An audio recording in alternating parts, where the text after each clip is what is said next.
Hi,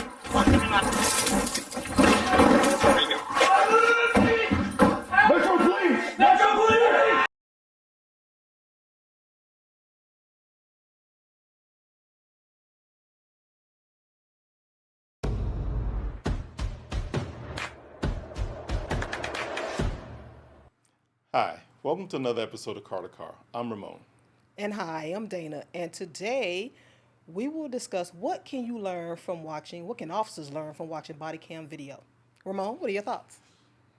I'm going to try not to go deep here because, I have a lot of thoughts because the last assignment I had was being over body worn camera.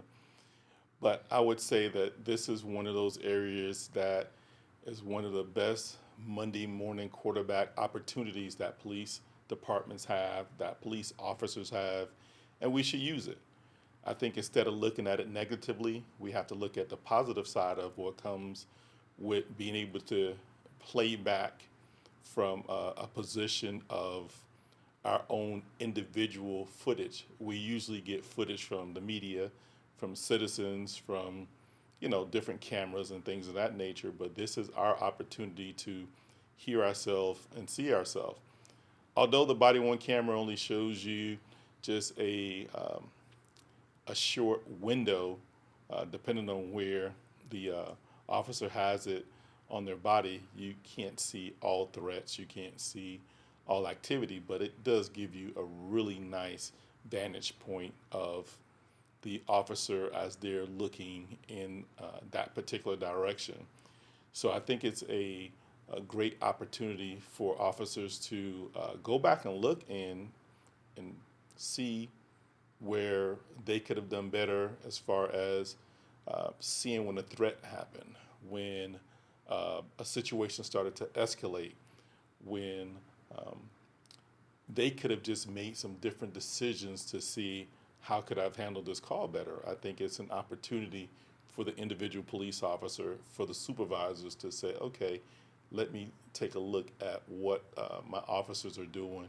And I'll give the city of Miami this. I don't know if other police departments are doing this, and if they're not, they should. And they had to review at least two or more body-worn camera footage from each police officer every month.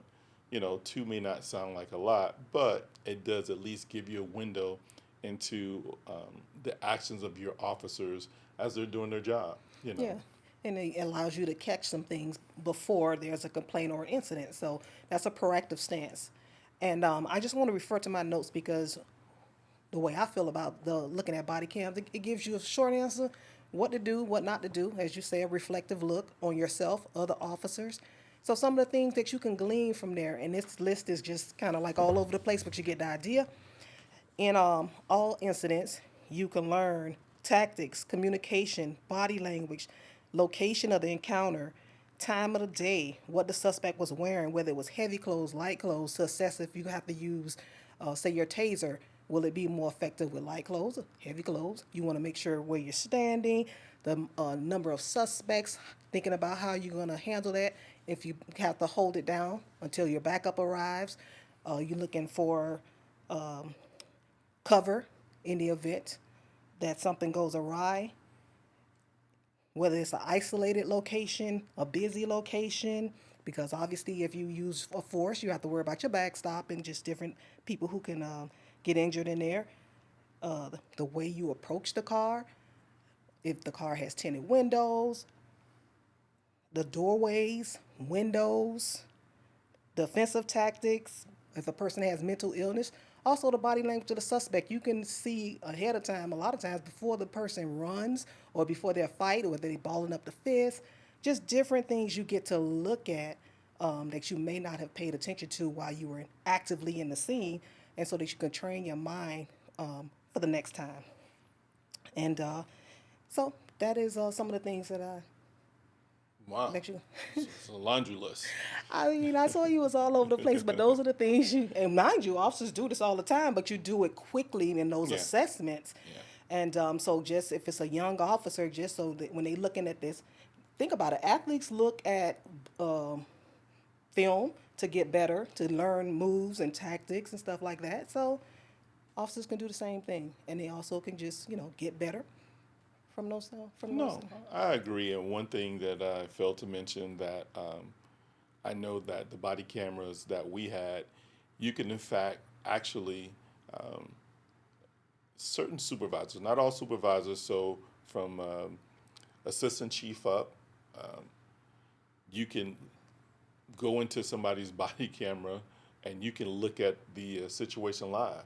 So it gives an opportunity for, let's say, a SWAT operator that the lieutenant or whoever the commander is can look at the situation of what's going on through a live feed and see how to, maneuver different personnel to different places. And so it may sound like an intrusion or a violation of the officer's rights, but there's certain situations that I can see where doing a live feed can help. And like I said, doing a SWAT mission or a K9 or perimeter or something like that, some sort of incident where you can in fact um, get tactical information from. So, these cameras are really good. They pick up, audio really greatly and stuff like that. And so I think that there's a lot to be learned from the today's body worn camera. For sure. They use the train to discipline, just all different things, but Yeah. they're definitely a benefit. So, okay, well, we'll leave it right there. Please be sure to like, share, subscribe, and also give us feedback. And until next time.